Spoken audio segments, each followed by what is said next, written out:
राधे हरे कृष्णा मेरे दोस्तों। आज हम आपके लिए भगवान श्री कृष्ण की लीलाओं के अंतर्गत 70वां अध्याय लेकर प्रस्तुत हैं, जिसके अंतर्गत भगवान श्री कृष्ण की दिनचर्या का वर्णन किया गया है। वैदिक मंत्रों से ज्ञात होता है कि श्री भगवान के पास करने के लिए कुछ भी नहीं है, न तस्य कार्यकरणं च विद्यते। यदि भगवान के पास करने के लिए कुछ भी नहीं है, तब हम उनके कार्यकलापों के विषय में चर्चा ही कैसे कर सकते हैं। पूर्व अध्याय से स्पष्ट होता है कि श्री कृष्ण के सदृश कोई व्यक्ति कार्य नहीं कर सकता। हमें इस तथ्य को स्पष्टतया समझना चाहिए। भगवान के कार्यकलापों का अनुसरण करना आवश्यक है, किंतु उनका अनुकरण नहीं किया जा सकता। उदाहरणार्थ, गृहस्थ के रूप में श्री कृष्ण के आदर्श जीवन का अनुकरण किया जा सकता है, किंतु कोई यदि अनेक रूपों में विस्तारित होकर उनका अनुकरण करना चाहे तो यह संभव नहीं है। अतएव हमें यह सदैव स्मरण रहे कि श्री कृष्ण मनुष्य का अभिनय अर्थात नरवत लीलाएं करते हैं, तथापि अपनी श्री भगवान की स्थिति बनाए रखते हैं।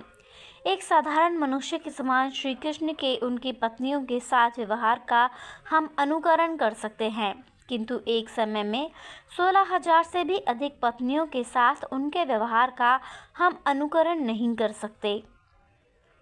निष्कर्षतः जिस प्रकार उन्होंने अपने दिनचर्या का प्रदर्शन किया, आदर्श गृहस्थ बनने के हेतु हमें भगवान श्री कृष्ण के पद चिन्हों का अनुसरण करना चाहिए, परंतु जीवन की किसी भी अवस्था में हम उनका अनुकरण नहीं कर सकते।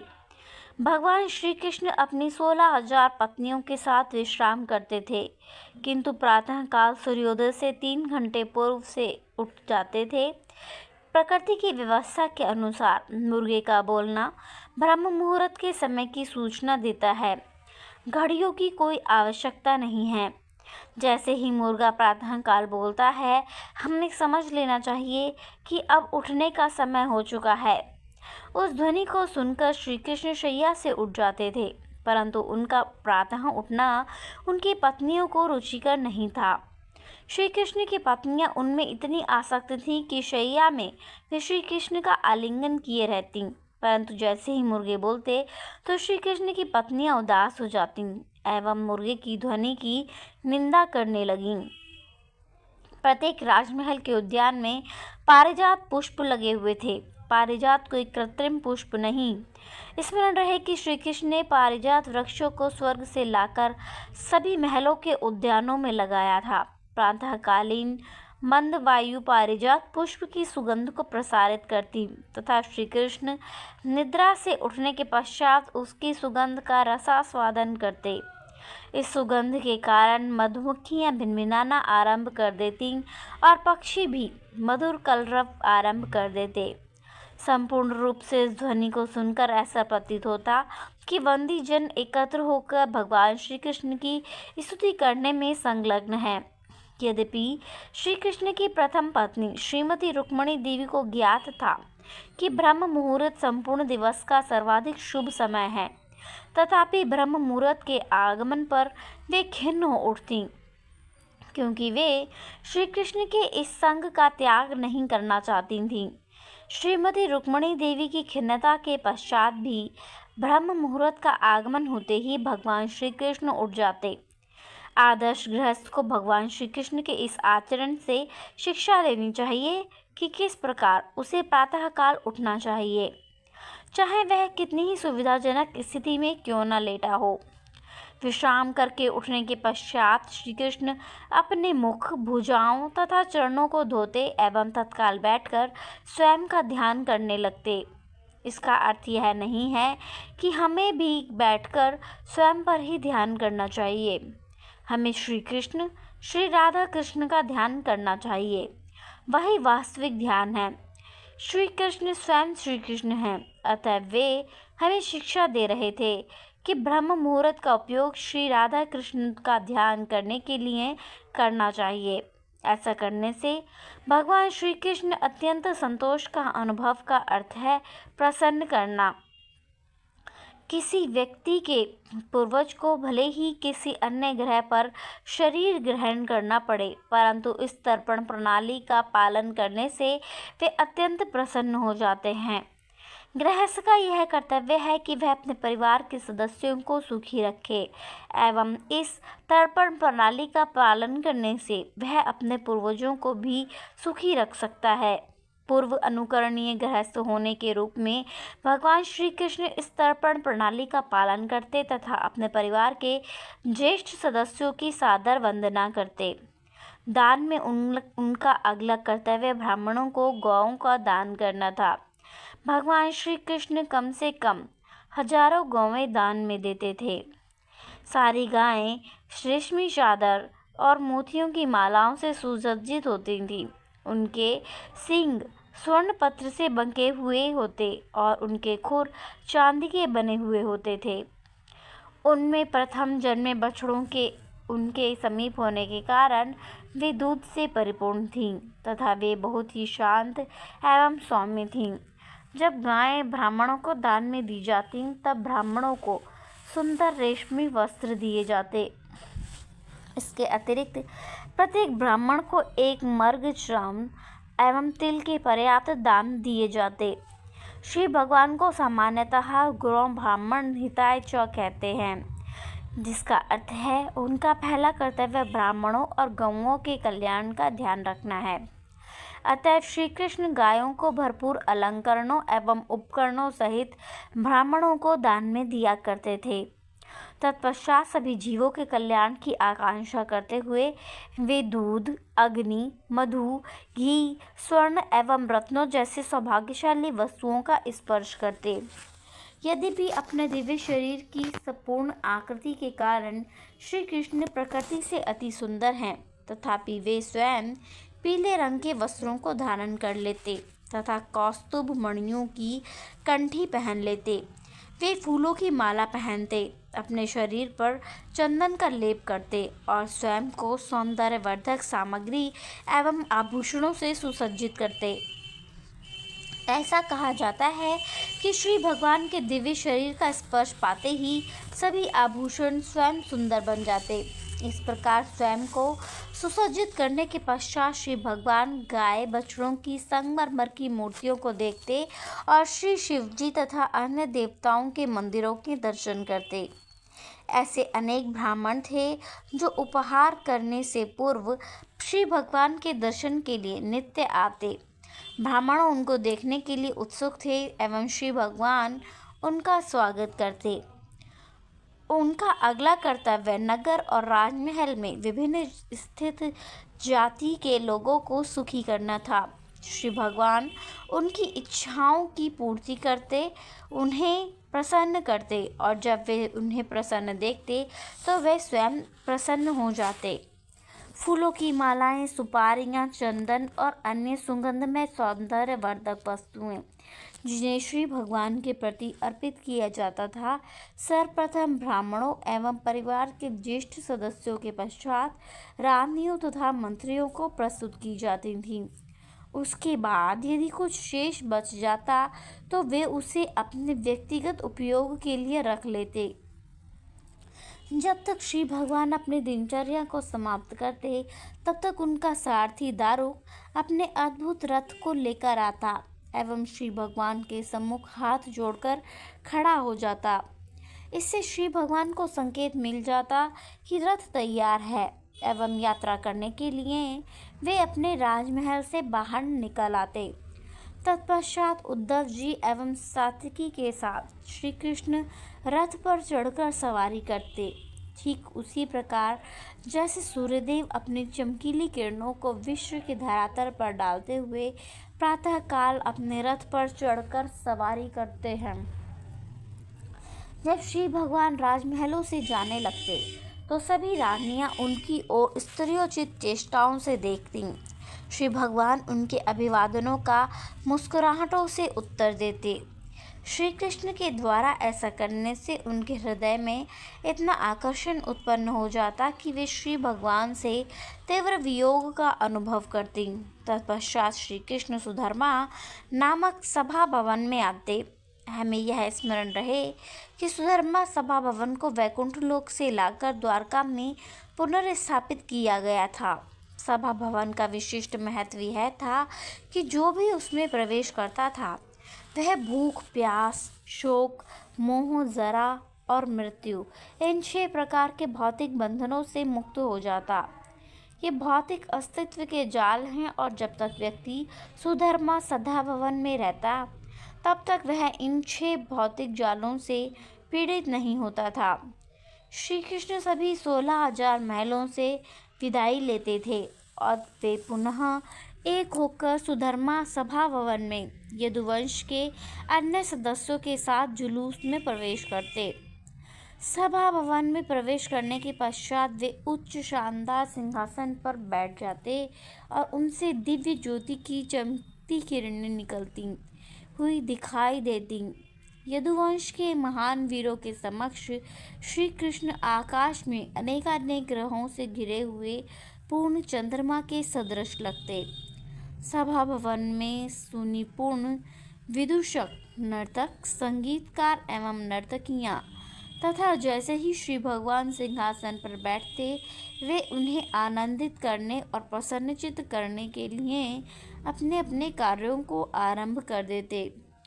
सर्वप्रथम विदूषक इस बात पर बात करते कि श्री भगवान उनके एवं सहयोगियों उस प्रकार परिहास का आनंद लेते जिससे चित्त प्रसन्न हो उठता। तत्पश्चात प्रभावशाली नट अपना अभिनय करते एवं नर्तकियां अपनी कलात्मक क्रिया का प्रदर्शन करती। इन सभी कार्यों के साथ साथ मृदंग, ढोल, वीणा, बांसुरी, घंटियों एवं पखावज का वादन होता। इस संगीत में तरंगों के साथ साथ शंख की शुभ ध्वनि को भी संलग्न कर दिया जाता। सूत एवं मागध कहलाने वाले सुनिपुण गायक गीत गाते और दूसरे अपनी नृत्य कला का प्रदर्शन करते। इस प्रकार भक्त होने के रूप में वे श्री भगवान की सादर वंदना करते। कभी कभी सभा में उपस्थित सुशिक्षित ब्राह्मण वैदिक मंत्रों का उच्चारण करते और प्रेक्षकों को अपने ज्ञान के अनुसार उन्हें समझाते तथा कभी कभी सुप्रसिद्ध महाराजाओं की गतिविधियों के प्राचीन ऐतिहासिक वर्णन का पाठ करते। श्री भगवान तथा उनके सहयोगी उन्हें सुनकर अत्यंत प्रसन्न होते। एक समय की बात है, एक अज्ञात व्यक्ति सभा भवन के प्रवेश द्वार पर पहुंचा तथा उसने श्री कृष्ण की अनुमति से द्वारपाल ने उसे सभा में प्रवेश दिया। द्वारपाल को आदेश दिया गया कि वह उस व्यक्ति को श्री भगवान के सम्मुख प्रस्तुत करे। तत्पश्चात वह व्यक्ति प्रकट हुआ और हाथ जोड़कर उसने श्री भगवान की सादर वंदना की। एक बार ऐसा हुआ था कि जब राजा जरासंध अन्य सभी राज्यों पर विजयी हुए तब अनेक राजाओं ने जरासंध के सम्मुख सर नहीं झुकाया था। फलस्वरूप सभी राजाओं को गिरफ्तार करके कैदी बना लिया गया। जो व्यक्ति द्वारपाल द्वारा श्री कृष्ण के सामने लाया गया था वह इन राजाओं का प्रतिनिधि था। श्री भगवान के सम्मुख प्रस्तुत होने के पश्चात वह व्यक्ति इस प्रकार स्थिति की सूचना देने लगा। प्रिय भगवान, आप दिव्य आनंद और ज्ञान के शाश्वत रूप हैं। आप इस विश्व के किसी भी मायावादी की मानसिक कल्पना तथा वाचिक वर्णन की पहुंच से परे हैं। आपकी कीर्ति के एक छोटे से अंश को वे ही व्यक्ति समझ सकते हैं जो आपके चरण कमलों से पूर्णतया समर्पित हैं और आपकी कृपा से केवल ऐसे व्यक्ति ही सभी भौतिक लालसाओं से मुक्त हो जाते हैं। मेरे प्रिय भगवान, मैं उन समर्पित आत्माओं में से नहीं हूँ। मैं अभी भी इस भौतिक अस्तित्व के भ्रम एवं द्वंद्व के अधीन हूँ। अतः मैं आपके चरण कमलों की शरण लेने के हेतु आया हूँ, क्योंकि मैं जन्म और मृत्यु के चक्र से भयभीत हूँ। प्रिय भगवान, मेरा विचार है कि मेरे समान ऐसे अनेक जीव हैं जो शाश्वत रूप से सकाम कर्मों एवं उनके फलों में संलग्न हैं। वे भक्ति करके आपके उपदेशों का पालन करने में प्रवृत्त नहीं हैं, यद्यपि हृदय के लिए वह बहुत ही संतोषजनक और व्यक्ति के अस्तित्व के लिए अत्यंत शुभ होता है। इसके विपरीत वे कृष्ण भावना भावित जीवन के मार्ग में विरुद्ध है तथा तीनों लोकों में भौतिक जगत की भ्रामक शक्ति के अधीन भटक रहे हैं। प्रिय भगवान, आपकी कृपा एवं आपके शक्तिशाली कार्यों का मूल्यांकन कौन कर सकता है। शाश्वत काल की अलंघ्य शक्ति के रूप में आप सदैव विद्यमान हैं एवं उन भौतिकतावादियों की अशांत कामनाओं को निष्फल करने में संलग्न हैं, जो इस प्रकार पुनः पुनः दिग्भ्रमित एवं निराश हो रहे हैं। अतः शाश्वत काल स्वरूप आपकी मैं वंदना करता हूँ। मेरे प्रिय भगवान, आप सभी विश्वों के स्वामी हैं और आपने स्वयं को स्वांश श्री बलराम जी के साथ अवतरित किया है। ऐसा कहा जाता है कि इस अवतरण में आपके आविर्भाव का लक्ष्य भक्तों की रक्षा करना और दुष्टों का विनाश करना है। इन परिस्थितियों के पश्चात भी यह कैसे संभव है कि जरासंध जैसे बदमाश दुष्ट आपके अधिकार के विरुद्ध हमें ऐसी दुखद स्थिति में डाल सकते हैं। हम इस परिस्थिति से किम कर्तव्य विमूढ़ हो गए हैं तथा समझ नहीं पा रहे हैं कि यह कैसे संभव है। हो सकता है कि हमारे पूर्व दुष्कर्मों के कारण हमें कष्ट देने के लिए जरासंध को नियुक्त किया गया हो, किंतु प्रमाणिक धर्म ग्रंथों से हमने सुना है कि जो व्यक्ति आपके चरण कमलों के प्रति समर्पित हो जाता है, वह व्यक्ति तुरंत ही पाप पूर्ण जीवन के फलों से उन्मुक्त हो जाता है।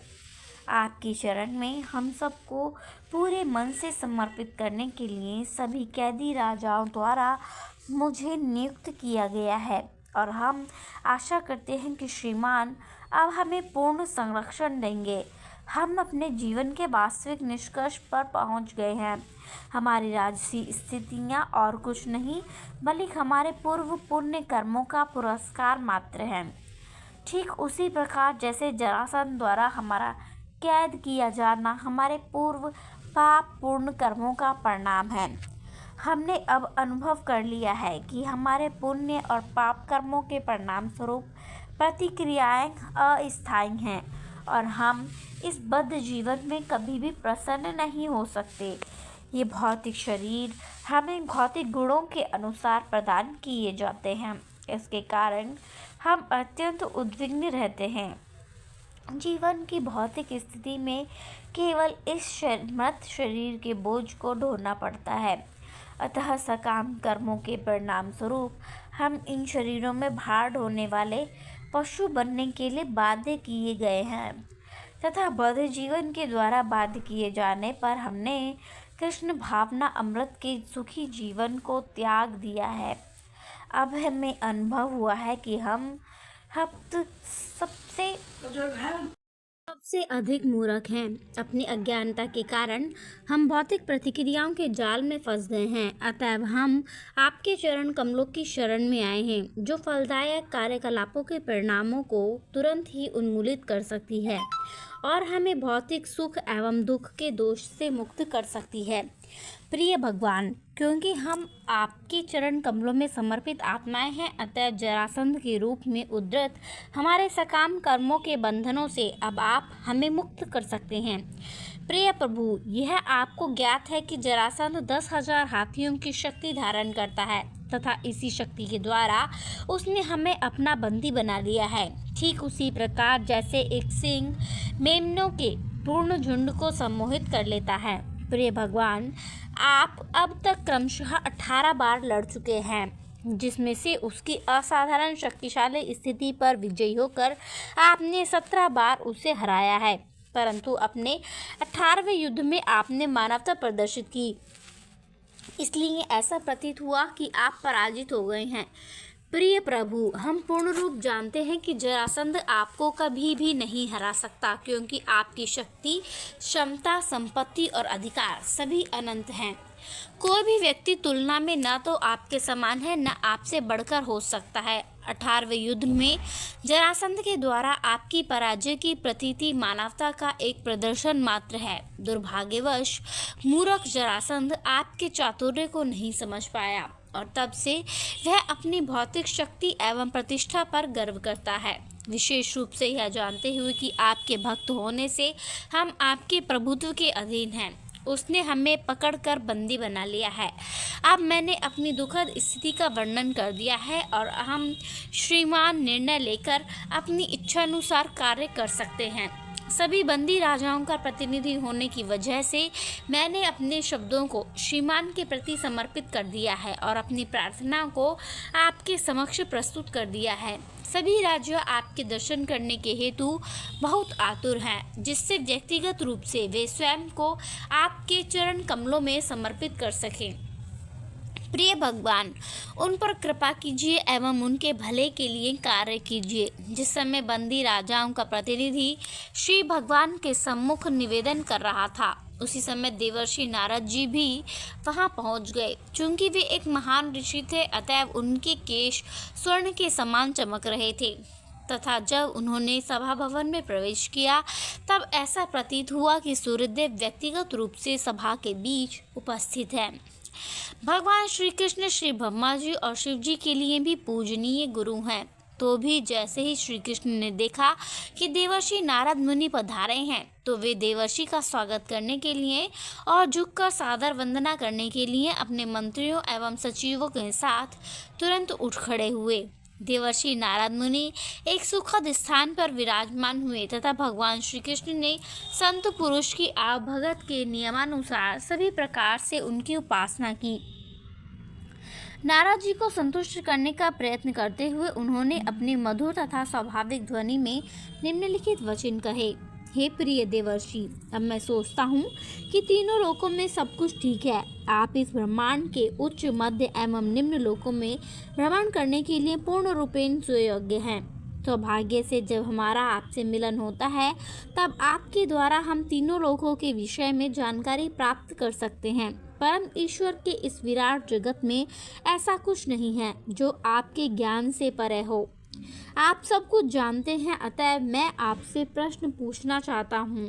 क्या पांडवों में सभी कुछ यथावत चल रहा है एवं महाराज युधिष्ठिर की वर्तमान में क्या योजना है? क्या आप कृपा करके मुझे बताएंगे कि वर्तमान में वे क्या करना चाहते हैं? देवर्षि नारद मुनि ने इस प्रकार कहा। मेरे प्रभु, आपने परम ईश्वर द्वारा निर्मित इस विराट जगत के विषय में कहा है, परंतु मुझे ज्ञात है कि आप ही सर्वव्यापक सृष्टा हैं। आपकी शक्तियाँ इतनी विस्तृत और अचिंत्य हैं कि इस विशेष ब्रह्मांड के स्वामी श्री ब्रह्मा जैसे महान पुरुष भी आपकी अचिंत्य शक्ति को नहीं माप सकते। प्रिय भगवान, अपनी अचिंत्य शक्ति के द्वारा आप परम आत्मा के रूप में प्रत्येक जीव में, हृदय में, बद्धावस्था में प्रत्येक जीवात्मा भौतिक प्रकृति के तीनों गुणों के अधिकार क्षेत्र में है। तथापि अपने भौतिक नेत्रों से वे हर जगह आपकी उपस्थिति को देखने में असमर्थ हैं। फिर भी आपकी कृपा से मैंने अनेक बार आपकी अचिंत्य शक्ति की क्रियाओं को देखा है और इसलिए जब आप मुझसे पांडवों के समाचार पूछते हैं तो आपको जरा भी अज्ञात नहीं है, तो मुझे आपकी जिज्ञासा पर तनिक भी आश्चर्य नहीं हुआ। प्रिय प्रभु, आप अचिंत्य शक्तियों के द्वारा विराट जगत की सृष्टि करते हैं, उसकी रक्षा करते हैं और फिर उसका विनाश कर देते हैं। ऐसा आपकी अचिंत्य शक्ति के बल से ही होता है कि यद्यपि यह भौतिक जगत वैकुंठ जगत का छाया निरूपण है, तथापि वह वास्तविक प्रतीत होता है। कोई समझ नहीं पाता कि आप भविष्य में क्या करने वाले हैं। आपकी दिव्य इंद्रियातीत स्थिति सब के लिए सदैव अचिंत्य है। जहाँ तक मेरी बात है, मैं आपकी सादर वंदना अनेकानेक बार कर सकता हूँ। ज्ञान की शारीरिक धारणा में प्रत्येक व्यक्ति भौतिक इच्छाओं से प्रेरित होता है, अतः प्रत्येक व्यक्ति जन्म और मृत्यु के चक्र में एक के बाद एक नवीन भौतिक शरीर धारण करता रहता है। अस्तित्व की ऐसी धारणा में लीन होकर व्यक्ति यह नहीं जानता कि भौतिक शरीर के इस बंधन से किस प्रकार छुटकारा पाया जाए। अपनी अहेतुकी कृपा से हे भगवान, आप अपनी विभिन्न दिव्य लीलाओं का प्रदर्शन करने के लिए अवतरित होते हैं, जो प्रदीप्त एवं महिमा मंडित हैं। अतएव आपकी सादर वंदना करने के अतिरिक्त मेरे पास अन्य कोई विकल्प नहीं है। प्रभु, आप परब्रह्म हैं और साधारण जीव के रूप में आपके कार्य एक और कुशल साधन है। ठीक उसी प्रकार जैसे मेरे मंच पर नाटक खेला जाता है जिसमें नट ऐसे अभिनय करता है जो उसके वास्तविक स्वरूप से भिन्न होते हैं। आपने पांडवों का शुभचिंतक बनकर उनके विषय में जिज्ञासा की है, अतएव मैं आपको उनके उद्देश्य के विषय में बताता हूँ। अब कृपया ध्यान से सुनिए। सर्वप्रथम आपको मालूम होना चाहिए कि महाराज युधिष्ठिर के पास वे सभी ऐश्वर्य जो सर्वोच्च लोक ब्रह्मलोक में पाए जा सकते हैं, उनके पास किसी भी भौतिक ऐश्वर्य की कमी नहीं है। तो भी वे राजसूय यज्ञ का संपादन केवल इसलिए कर रहे हैं कि वे आपका संग प्राप्त करके आपको प्रसन्न कर सकें। श्री नारद ने श्री कृष्ण को सूचित किया, महाराज युधिष्ठिर इतने ऐश्वर्यवान हैं कि उन्होंने इस भूलोक पर भी ब्रह्मलोक के सभी ऐश्वर्य प्राप्त कर लिए हैं। वे पूर्णतया संतुष्ट हैं एवं उन्हें किसी भी वस्तु की आवश्यकता नहीं है। वे प्रत्येक वस्तु से परिपूर्ण हैं, परंतु अब वे आपकी स्तुति कर आपकी अहेतुकी की कृपा प्राप्त करना चाहते हैं। मैं आपसे प्रार्थना करता हूँ कि आप उनकी इच्छाओं को पूर्ण करें। प्रिय भगवान, महाराज युधिष्ठिर द्वारा आयोजित इस भव्य यज्ञ में देवतागण एवं विश्व के सुप्रसिद्ध राज महाराजा उपस्थित होंगे। प्रिय प्रभु, आप पर ब्रह्म श्री भगवान हैं। जो व्यक्ति श्रवण, कीर्तन तथा स्मरण करने की निर्धारित विधि से आपकी भक्ति में संलग्न होता है, वह व्यक्ति भौतिक प्रकृति के गुणों के संदूषण से मुक्त हो जाता है। उन व्यक्तियों का क्या कहना जो आपको प्रत्यक्ष रूप से देखने का और स्पर्श करने का सुअवसर प्राप्त करते हैं। प्रिय भगवान, आप सभी शुभ विषयों के प्रतीक हैं। आपका दिव्य नाम तथा प्रसिद्धि उच्च, मध्य और निम्न लोक सहित संपूर्ण ब्रह्मांड में फैली हुई है। वह दिव्य जल जो आपके चरण कमलों को धोता है, उच्च लोकों में मंदाकिनी, निम्न लोकों में भोगवती एवं इस पृथ्वी पर गंगा के नाम से जाना जाता है। यह पवित्र आध्यात्मिक जल संपूर्ण ब्रह्मांड में बहता है और जहाँ भी बहता है उस स्थान को पवित्र बना देता है। देवर्षि नारद मुनि के द्वारा द्वारका के सुधर्मा सभा भवन में प्रवेश करने से पूर्व श्री कृष्ण भगवान एवं उनके मंत्री तथा सचिवगण इस विषय पर चर्चा कर रहे थे कि किस प्रकार जरासंध के राज्य पर आक्रमण किया जाए। क्योंकि वे इस विषय पर गंभीरतापूर्वक चिंतन कर रहे थे, इसलिए नारद जी का यह प्रस्ताव कि वे हस्तिनापुर जाकर महाराज युधिष्ठिर के राजसूय यज्ञ में उपस्थित हों, उन्हें अधिक आकर्षक नहीं लगा। भगवान श्री कृष्ण अपने साथियों के अभिप्राय को समझ गए थे, क्योंकि वे श्री ब्रह्मा के भी शासक हैं। अतएव उन्हें संतुष्ट करने के लिए उन्होंने मुस्कुराकर उद्धव से कहा, प्रिय उद्धव, तुम मेरे सदैव ही शुभचिंतक विश्वसनीय मित्र हो, अतः मैं सब कुछ तुम्हारे माध्यम से देखना चाहता हूँ, क्योंकि मुझे विश्वास है कि तुम्हारा परामर्श सदैव उपयुक्त होता है। मुझे विश्वास है कि तुम स्थिति को यथार्थ रूप में समझते हो, अतः मैं तुम्हारी राय पूछ रहा हूँ। मुझे क्या करना चाहिए? मुझे तुम में विश्वास है, अतः जो तुम कहोगे मैं वही करूँगा। उद्धव को यह ज्ञात था कि यद्यपि श्री कृष्ण साधारण मनुष्य की भांति कार्य कर रहे हैं, तथापि उन्हें सब कुछ भूत, वर्तमान और भविष्य ज्ञात है।